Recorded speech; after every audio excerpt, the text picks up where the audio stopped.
Hello!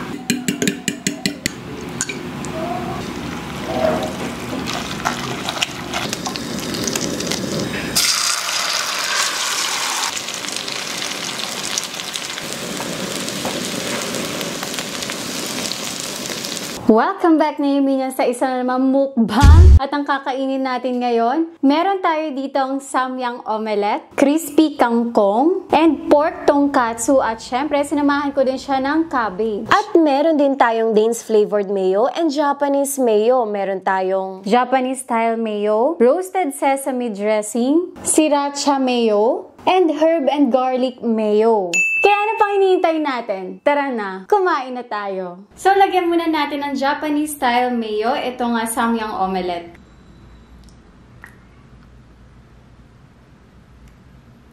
Lagyan naman natin ng roasted sesame dressing itong cabbage.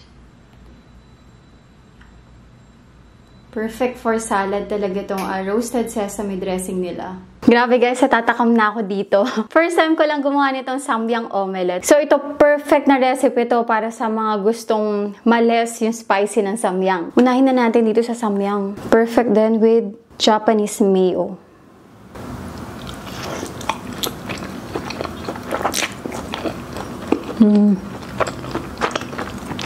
Uy, pwede. Mas lalo siyang sumarap dahil dito sa Japanese mayo na nilagay ko. Perfect. Gusto ko i-try naman tong sriracha. Kasi alam niyo naman, mahilig ako sa sriracha. Try ko dito sa kangkong chips.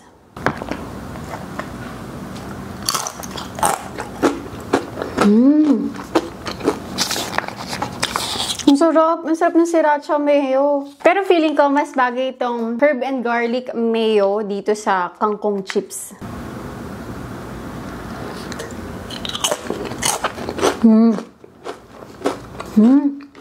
Wow! Sobrang nagbe-blend lang yung lasa ng oregano, ng parsley, ng celery, ng basil, tsaka ng chives. Ang galing! Ang sarap!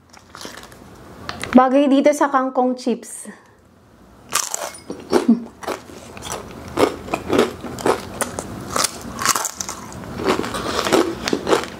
Pero dito talaga ako nagulat guys. Sa niluto kong samyang omelette. Bagay na bagay sa Japanese mayo.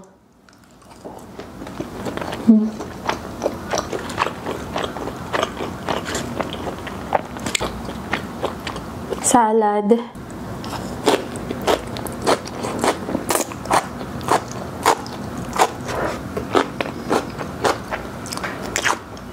Guys, okay itong roasted sesame dressing nila para sa salad. Sa mga nagsasalad lang dyan, try nyo na rin tong dressing na to. Sarap. Tonkatsu. Dito ko itatry yung sriracha. Lagyan natin ng sriracha.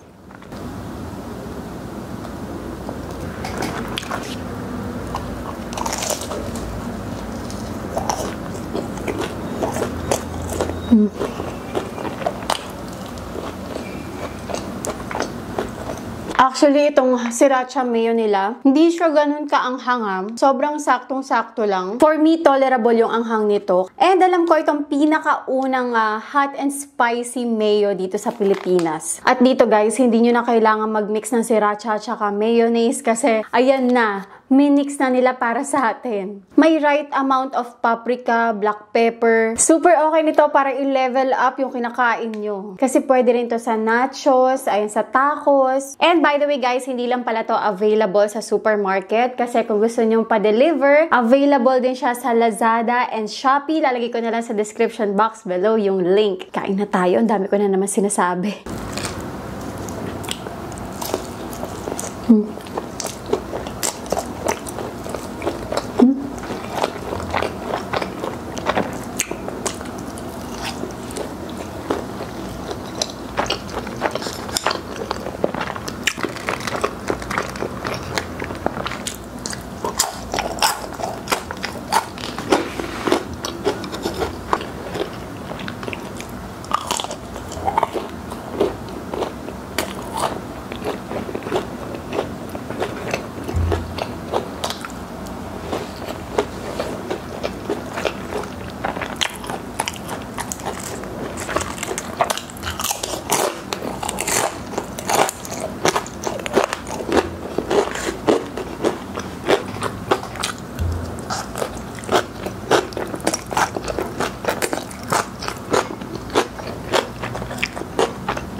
Grabe, ang sarap nito. Bagay na bagay yung Japanese mayo.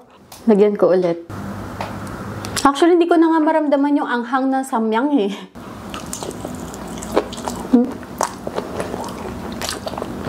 Pero din pa rin naman yung lasa ng samyang. Nag-less lang talaga yung anghang niya.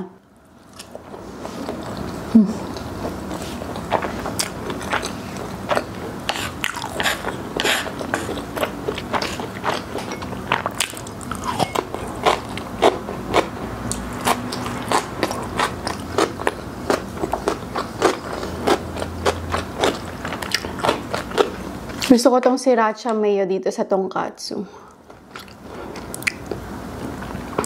Sarap.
Tonkatsu.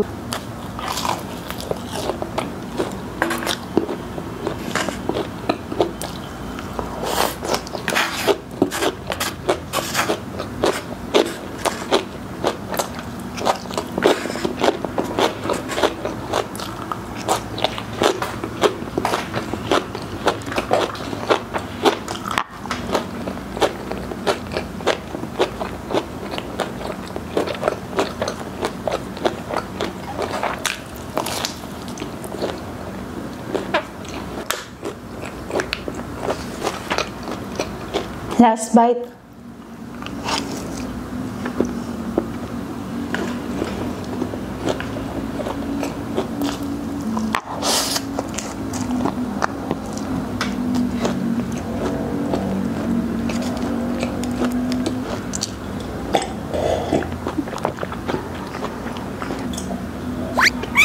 So yan guys, tapos na akong kumain. Grabe, nabusog ako doon. At mas lalo ako nag-enjoy dahil meron akong Danes flavored mayo and Japanese mayo. Kaya sa mga gusto rin dyan, ayan, available siya sa Lazada at Shopee. And available din siya sa mga supermarket nationwide. So there you go guys. Thanks guys again for watching. I'll see you guys again. Bye!